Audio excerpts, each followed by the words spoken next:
Hello दोस्तों, अस्सलाम वालेकुम। कैसे हैं आप लोग? उम्मीद है कि बहुत अच्छे होंगे। दोस्तों, हम लोग इस वक्त बेलूगढ़ टीला में हैं। यहाँ चिराग पासवान जी का कार्यक्रम में उपस्थित हैं हम लोग। दोस्तों देखते हैं, ये हमारे मेहमान जी, यहाँ मुलाकात हुआ है। आखिर इनको पूछेंगे इस बार मूड क्या बना है आप लोगों ने, बताइए।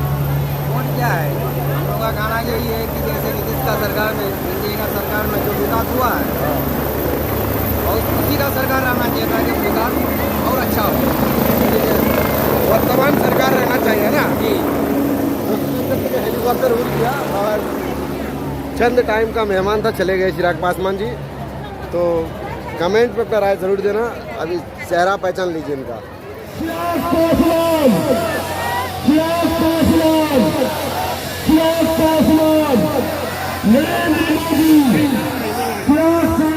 जिनका इंतजार था वो आपके सरजमीन पर आ चुके हैं। जैसे वो मंच पर आएंगे, आप तमाम लोग जो तालियों से उनका अभिनंदन कीजिएगा। आज आप लोगों के बीच वो हमारे लिए, आपके प्रत्याशी के लिए वोट मांगने की अपील करेंगे और उनकी जो भावनाएं हैं आप स्वयं प्रत्यक्ष होकर के सुनेंगे। मैं तमाम लोगों से आग्रह करूंगा कि शांति बनाए रखेंगे, उनके बातों को सुनेंगे और मैं ये विश्वास दिलाता हूँ नेतृत्व होगा वो एक ऐतिहासिक होगा। युवा हृदय सम्राट, युवा हृदय सम्राट जिंदाबाद, जिंदाबाद, जिंदाबाद। अनन्य रामविलास पासवान अमर रहे, अमर रहे, अमर रहे। जिंदाबाद, जिंदाबाद। देखो देखो कौन आया, देखो देखो शेर आया, शेर आया, शेर आया, शेर आया। चिराग पासवान, चिराग पासवान, चिराग पासवान। हम सबों के बीच युवा हृदय सम्राट चिराग पासवान जी का अभिनंदन बाबा बेलू के गढ़ पे होने जा रहा है। सभी से आग्रह है, बाबा बेलू महाराज की, बाबा बेलू महाराज की। चिराग पासवान जिंदाबाद, चिराग पासवान, चिराग पासवान। मंच पे हमारे मुख्य अतिथि का आगमन हो चुका है। मंच पे परिवार को ये लोग भरते जा रहे हैं और बदले में हम लोगों को क्या मिल रहा है? कुछ नहीं। हम लोग ऐसे धूप गर्मी धूल मिट्टी में खड़े होकर बस उनकी बातें सुने जा रहे हैं। भैया अगर वो लोग इतने ही मुसलमानों के हितैषी होते तो बताइए ना मुझे। 15 साल दिए थे, 15 साल निरंतरता में दिए, क्यों नहीं मुसलमानों का भला हो गया? क्या नाम है? अधिकांश समय किसकी सरकार थी भैया? किसकी सरकार थी? हम लोगों की एनडीए की सरकार तो अब आने लगी, वो बीच में थोड़े समय वाजपेयी जी की सरकार थी। पर लगातार निरंतरता में लगभग 60 साल ऐसे गए जहां पर केंद्र में कांग्रेस की सरकार थी, केंद्र में कांग्रेस की सरकार। बिहार में 90 के पूरे दशक में राजद की सरकार। और उसके बाद जब 2006 में जब सच्चर कमेटी की रिपोर्ट आती है तो सच्चर कमेटी की रिपोर्ट मुसलमानों के बदहाल परिस्थिति का जिक्र करती है कि कैसे वो आर्थिक और सामाजिक तौर पर अभी भी पिछड़ेपन के शिकार है। तो कौन जिम्मेदार हुआ भैया? मोदी जिम्मेदार हुए, एनडीए की सरकार जिम्मेदार हुई, ये जिम्मेदार हुए? ये आप लोगों को सोचना होगा, नहीं तो इसी तरीके से ये लोग अपनी राजनीतिक रोटियां सेकते रहेंगे। और कैसे कोई एनडीए की सरकार में किसी भी मुसलमान का हित होने देगा? भैया चिराग पासवान खड़ा है उस सरकार में और सीना तान के खड़ा, किसी एक आदमी के साथ अन्याय नहीं होने दूंगा, ये मेरा वादा है। मुसलमानों को मुझे अपना समर्पण साबित करने की जरूरत है, मुझे बताने की जरूरत है मेरे मुसलमान भाइयों को कि उनके लिए हम लोग चिंता करते हैं कि नहीं करते। अरे भैया, मेरे पिता, मेरे नेता, मेरे पिता आदरणीय रामविलास पासवान जी ने 2005 में अपनी पूरी पार्टी खत्म कर दी, पूरी पार्टी खत्म कर दी मुसलमानों के लिए, ये कहते हुए कि बिहार में कोई मुसलमान मुख्यमंत्री बनना चाहिए। क्यों नहीं बना दिया भैया? राजन ने क्यों बना दिया बताइए मुझे? लालू जी, तेजस्वी जी, क्यों नहीं 2005 में इन लोगों ने समर्थन कर दिया कि ठीक है भाई, हम लोग एक मुसलमान चेहरा देते हैं, आप अपना समर्थन दे दीजिए, हम लोग सरकार बनाएंगे। क्यों नहीं कहा? इसलिए नहीं कहा क्यों? क्योंकि ये लोग सत्ता एक हाथ से जाने नहीं देना चाहते। इन लोगों को डर है कि अगर कोई और आ गया तो इन लोगों की राजनीति पूरी तरीके से समाप्त हो जाएगी। भैया इन लोगों के लिए राजा कांग्रेस के लिए मुसलमान सिर्फ और सिर्फ एक वोट बैंक है, सिर्फ एक वोट बैंक है, उससे ज्यादा कुछ नहीं है। चुनाव के वक्त आएंगे, मुसलमानों का वोट लेंगे, अपनी सरकार बनाएंगे, अपने विधायक जिताएंगे और उसके बाद भूल जाएंगे। और जो ये सीने पे तमगे की तरह लगा के घूमते हैं ना भैया, एमवाई समीकरण क्या है भैया? बिहारियों को बांटने की साजिश है। हम 14 करोड़ बिहारी जिस दिन एकजुट हो गए, एकत्रित हो गए, तो देश तो क्या दुनिया को बदलने के लिए, तो ये लोग एकजुट होने नहीं देंगे, क्योंकि इन लोगों की रोटी कैसे सकेगी? मुसलमानों में एमवाई में मुसलमान उनका वोट बैंक, और वाई में कौन? यादव में सिर्फ एक परिवार। मजाल है इस परिवार के अलावा कोई और आ जाए, कोई गरीब यादव आ जाए तो सत्ता पे आके बैठ जाए, मुख्यमंत्री बनेंगे तो स्वयं बनेंगे, जेल जाएंगे तो इनकी अर्धांगिनी बनेगी, अगली पीढ़ी आएगी तो बेटा बनेगा, सांसद बनेगा तो बेटी बनेगी। मुसलमानों में वोट बैंक, यादवों में एक परिवार, ये इन लोगों की राजनीति है। और हम लोग इन लोगों की राजनीति में पिसते जा रहे, दशकों से पिसते जा रहे। इसीलिए साथियों आज आग्रह करने आए, इस डर को दिल से निकालना होगा, जिस डर का लाभ उठाकर ये लोग अपनी राजनीति करते हैं। भैया मुख्यमंत्री नीतीश कुमार है बिहार में, कौन उनके धर्मनिरपेक्षता के ऊपर सवाल उठा सकता है? कौन कह सकता है कि इन्होंने कभी धर्म या जात की राजनीति की हो? मेरे ऊपर कौन सवाल उठा सकता है? भैया अभी उदाहरण दिया, 2005 में पूरी पार्टी हम लोगों ने समाप्त कर दी, उस तक नहीं कभी हम लोगों ने जाकर दोबारा फरवरी का चुनाव हुआ, 29 विधायक जीत कर आए। मेरे पिता ने कहा मुसलमान को मुख्यमंत्री बना दीजिए, नवंबर के चुनाव में किसी ने हमारा साथ नहीं दिया, कोई मुसलमान साथी हम लोग के साथ नहीं आया। नतीजा हम लोगों के विधायक सीधा 9-10 हो गए, चांगना हम लोगों को। और उसके बाद भी दिन रात आपके संघर्षों के लिए मेरी पार्टी लगी रहती है, और बदले में हम लोग कोई अपेक्षा नहीं रखते। मैं आज भी कोई अपेक्षा नहीं रखता मेरे मुसलमान भाइयों से। आपको जिसको वोट देना दीजिए, पर डर कर वोट मत दीजिए। इसलिए वोट मत दीजिए कि आपको मोदी का डर दिखाया जाता है, इसलिए वोट मत दीजिए कि आपको एनडीए का डर दिखाया जाता है। किसको डर है भैया? कलीमुद्दीन जी से जाएंगे तो एक सत्ताधारी पक्ष में आपकी बात रखने वाला भैया कोई तो होगा जो आपके हक अधिकारों से लड़ेगा। नहीं तो दे दीजिए मौके पर, दे दीजिए, कोई नहीं रहेगा वहां पे प्रतिनिधित्व करने वाला। ये लोग आपकी बात करेंगे नहीं, और वहां एनडीए में आपकी बात करने वाला कोई होगा नहीं। अब ये सोचना आप लोगों को है, ये तय आप लोगों को करना है कि किसके साथ जाना है, या धर्म के नाम पर हमने अपनी पिछली पीढ़ी तो बर्बाद की, अब आने वाले बच्चों की भी पीढ़ी बर्बाद करते हैं धर्म के नाम पर। अगर ये सोचे तो कीजिए बर्बाद, अभी भी कौन खुशहाल होकर जी रहा है यहाँ पे। पर अगर नहीं बर्बाद करना है तो जोड़िए मुख्य धारा के साथ, आइए एनडीए के साथ, आइए हम लोगों के साथ। चिराग पासवान यहाँ पर है, भाई मेरी रगों में मेरे नेता, मेरे पिता आदरणीय रामविलास पासवान जी का खून है, मरता मर जाऊंगा, किसी के साथ अन्याय नहीं होने देगा। करने आया हूँ क्योंकि जात पात धर्म मजहब से मेरी सोच बिहार फर्स्ट, बिहारी फर्स्ट की सोच है। मेरी सोच में कोई हिंदू बिहारी नहीं है, मुसलमान बिहारी नहीं है, अगला बिहारी नहीं है, पिछड़ा बिहारी नहीं है। इन लोगों का हमारी समीकरण है, मेरा भी हमारी समीकरण है। और मेरे एम में ये महिलाएं हैं तो देश की दुनिया की आधी आबादी है। मेरे भाई में ये युवा है तो हमारे देश की नहीं, हमारे प्रदेश की नहीं, हमारे देश की सबसे बड़ी आबादी है। ये है मेरे अंदर समीकरण। मैं महिलाओं युवाओं को साथ लेकर चलना चाहता हूँ, बिना जात पात धर्म मजहब में उलझे। मतलब तय आप लोगों को करना है, क्या आप लोगों को इस विकास की सोच का साथ देना है या वही किसी भी राजनीति जो दशकों से चलती आ रही है और जिसका सिला ये है यहाँ पे कोई विकास नहीं। ये सोचना आपको है, ये तय आपको करना है कि इन बच्चों को आप लोगों को बेहतर शिक्षा देनी है, युवा साथियों को अपने ही जिले में अपने ही प्रखंड में रोजगार उद्योग के अवसर देने हैं या जात पात धर्म मजहब में अगली पीढ़ी को भी बर्बाद करना है, ये फैसला आपको करना है।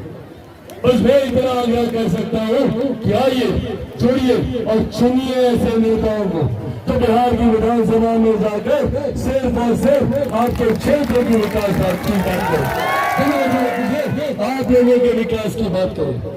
इसीलिए आगामी 11 तारीख को बहुत सोच समझ कर मतदान कीजिएगा और मेरी इन बातों को हर घर तक पहुंचाने का काम कीजिएगा, खास तौर पर मेरे तमाम मुसलमान भाइयों को पहुंचाने का काम कीजिएगा। और अब जात पात धर्म मजहब से उठकर आग्रह करूंगा कि आगामी 11 तारीख को जब आप मतदान केंद्र जाए तो इन छोटे छोटे बच्चों के सपनों को ध्यान में रख के जाइएगा, इनके भविष्य को ध्यान में रख कर जाइएगा और वहां जाकर जब बटन दबाइएगा तो उनके बेहतर भविष्य के लिए बटन दबाइएगा। ये मेरी बात को आप लोग मानिएगा ना, सुनिएगा और समझिएगा। और जब 11 तारीख को जाइएगा तो कितने नंबर पर बटन दबाइएगा? सबको पता है ना, 2 नंबर दबाइए। सब लोग 2 नंबर 2 नंबर पर छाप कौन सा रहेगा? सबको पता है हेलीकॉप्टर साहब? ये देखिए वो हम लेकर आए अपना चुनाव से, हेलीकॉप्टर हम अपने साधे में लेकर आए हैं, इसी पे आपको बटन दबाना है। साथियों, इस सम्मानित मंच पर मौजूद भारतीय जनता पार्टी, जनता दल यूनाइटेड, लोक जनशक्ति पार्टी रामविलास, हिंदुस्तानी आवाम मोर्चा, राष्ट्रीय लोक मोर्चा के तमाम वरिष्ठ पदाधिकारी साथी मौजूद इस सम्मानित मंच में अलग अलग प्रखंड पंचायतों से आए हुए हमारे गठबंधन के तमाम साथी मौजूद, गठबंधन के तमाम कार्यकर्ता साथी मौजूद, इस सम्मानित हमारे तमाम गठबंधन के वरिष्ठ नेतागण, प्रेस मीडिया के तमाम हमारे पत्रकार साथी मौजूद, यहाँ पर हमारे प्रेस मीडिया के तमाम साथी और खास तौर पर मौजूद यहाँ पर हमारे प्रत्याशी जो पहले से ही आपकी समस्या के समाधान के लिए हमसे बातचीत करना शुरू कर दिए। ये अभी से ही हमको बोल रहे हैं कि भैया मटियारी में की नदी में पुल का निर्माण हम लोग को मिलकर कराना है चुनाव जीतते ही। अभी सोचिए, अभी तो मतदान होना है और अभी से इनको चिंता है। यहाँ पे बहादुरगंज को अनुमंडल का हम लोग को दर्जा दिलाना है। ये तमाम बातें ये अभी से हमसे कर रहे हैं। अभी तो चुनाव होना है, अभी से ये हमको फोन करके कि भैया आप केंद्र में खाद्य प्रसंस्करण मंत्री हैं, चुनाव जीतते ही खाद्य प्रसंस्करण का हमको यहाँ पे 2-4 उद्योग लगाना है। अभी से ये बातचीत कर रहे हैं। तो चुनिए भैया ऐसे नेता को जो आपके विकास की बात करे। यहाँ पे सोया नदी में भी हम लोग को पुल निर्माण हम लोग कराएंगे। यहाँ पे मां नंदा बेसिन योजना का भी निर्माण हम लोग को कराना है। यहाँ पे तमाम जितने विषय जो भी कलीमुद्दीन जी आपसे चुनाव प्रचार के दौरान कह रहे हैं, एक एक वादे को पूरा किया जाएगा। ये विश्वास आप अपने भाई अपने रखिएगा। यहाँ पर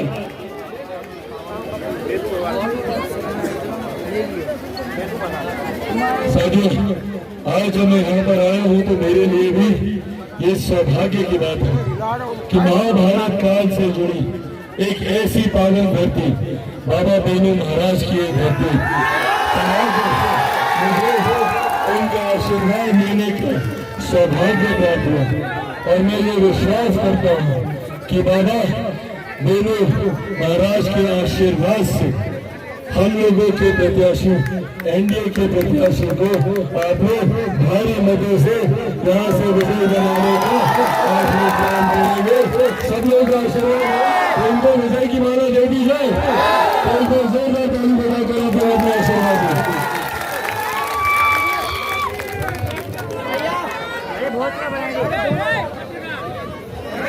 जोरदार ताली से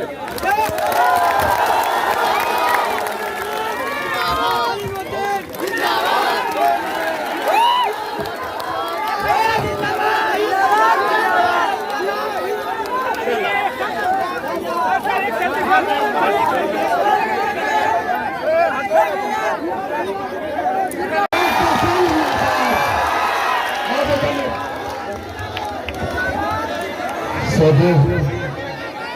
आ जाओ,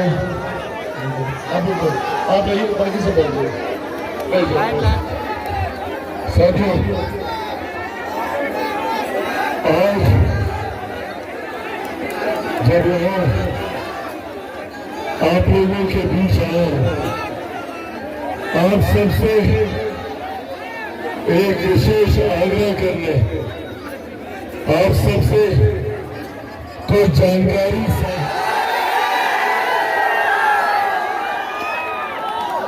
और सबसे कुछ जानकारी साझा करने यहाँ आया। साथियों आने वाले 5 साल हमारे प्रदेश के लिए महत्वपूर्ण बातें सुनिएगा, सुनिए पहले। आने वाले 5 साल हमारे प्रदेश के लिए अति महत्वपूर्ण होने वाले हैं। एक लंबे समय के बाद हमारे प्रदेश को ऐसा 5 साल मिलने जा रहा है जो डबल इंजन की सरकार के 5 साल होंगे, जहां पर एक तरफ केंद्र में प्रधानमंत्री नरेंद्र मोदी जी के नेतृत्व वाली सरकार है, तो वहीं दूसरी तरफ बिहार में मुख्यमंत्री नीतीश कुमार जी के नेतृत्व में एनडीए की सरकार बनने जा रही है। हम लोग पिछले 20 दिन से प्रचार में हैं और कल पहले चरण का मतदान भी है। पहले चरण की जितनी भी सीटें हैं और जो जानकारी, जो रुझान सामने आ रहे हैं, उसमें एक बात स्पष्ट है कि आगामी 14 नवंबर को बिहार में एक बार फिर से एनडीए की सरकार बनने जा रही है। तो अब ये बड़ी जिम्मेदारी बहादुरगंज की महान जनता की है कि जब बिहार में एनडीए की सरकार बने तो यहाँ से हमारा प्रतिनिधित्व करने वाला विधायक, बहादुरगंज विधानसभा का विधायक एनडीए का विधायक होना चाहिए, लोक जनशक्ति पार्टी रामविलास का विधायक होना चाहिए, विधायक के रूप में मोहम्मद कलीमुद्दीन जी यहाँ से होना चाहिए। अब ये होना क्यों जरूरी है? ये होना क्यों जरूरी है? ये इसलिए जरूरी है क्योंकि अगले 5 साल जब डबल इंजन की सरकार में बिहार की हर एक विधानसभा जब तीव्र गति से विकास की राह पर आगे बढ़ेगी, तो आपका विधायक अगर वो एनडीए का विधायक नहीं हुआ, अगर वो महागठबंधन के किसी दल का विधायक हुआ, तो वो अगले 5 साल सिर्फ बहाना बनाएगा। अगले 5 साल वो सिर्फ आपको आकर बोलेगा कि भैया बिहार सरकार हमारी बात नहीं सुनती, मंत्री हमारी बात नहीं सुनते, हमारी बात नहीं सुनती। अगले 5 साल वो हम जो बोल रहे हैं महत्वपूर्ण बात बोल रहे हैं, पहले उसको गंभीरता से सुनिए कि हम क्या बोल रहे हैं। आगे फोटो हम जाते वक्त खिंचा लेंगे, पर अगर ये बात आप नहीं समझिएगा ना, तो अगला 5 साल फिर इसी तरीके से रहना पड़ेगा। क्योंकि जरूरी है मुख्य धारा के साथ जुड़े रहना, क्योंकि कई ऐसे राजनीतिक दल हैं जो हम लोगों को क्षेत्रवाद में बांटते हैं कि भैया सीमांचल का इलाका, फलाना इलाका, ढमकाना इलाका, मुसलमानों का इलाका, तो मुसलमान का इलाका कभी एनडीए के साथ नहीं जुड़ेगा। क्यों नहीं जुड़ेगा भैया? कितने साल तक जैसे हम लोग को जात पात धर्म मजहब में बांटते रहेंगे और मुख्य धारा के साथ अलग रखेंगे। और मैं जितनी बातें आज आप लोगों से करके जा रहा हूँ, मैं चाहता हूँ कि मेरी एक बात बहादुरगंज विधानसभा की एक एक प्रखंड, एक एक पंचायत, एक एक गांव, एक एक घर, एक एक परिवार तक जानी चाहिए, एक एक मुसलमान साथियों तक जानी चाहिए।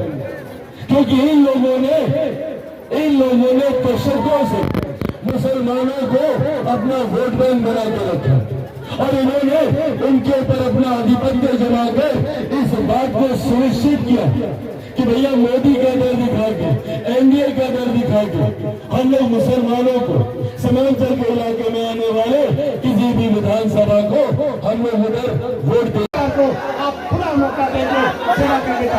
मैं ज्यादा समय नहीं लूंगा आप लोगों से। मैं एक बार आप लोगों से मैं नमस्कार, सलाम और आदाब करके विनती करता हूं कि आप लोगों को भटकना नहीं है, एकजुट जैसे है वैसे एकजुट रहिएगा।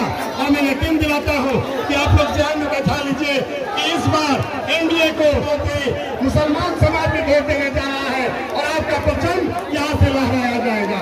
अब मैं ज्यादा समय नहीं लेते हुए अपने राष्ट्रीय अध्यक्ष जिसका इंतजार आप इसका ग्रुप में भी कर रहे थे, मैं उनको हृदय से दावत दे रहा हूँ कि आइए और अपने आमजन को, मैं आपका प्रत्याशी आपके बीच अपने नेता माननीय चिराग पासवान जी के प्रेम और मोहब्बत से मुझको यह आपका प्रत्याशी बनाया गया है। मैं ज्यादा समय नहीं लूंगा, बस मैं ये कहूंगा कि हमारे नेता के नेतृत्व में अगर आप लोग चाहेंगे तो मैं आपके समाज का ऐसा वकील बनूंगा कि आपके इलाके का वकालत ऐसा करूंगा कि जज को मजबूरन सारी सुविधाएं आपको देनी होगी। और मैं पिछले 15-20 दिनों से लगातार आप लोगों के बीच बोल रहा हूँ। आप लोगों का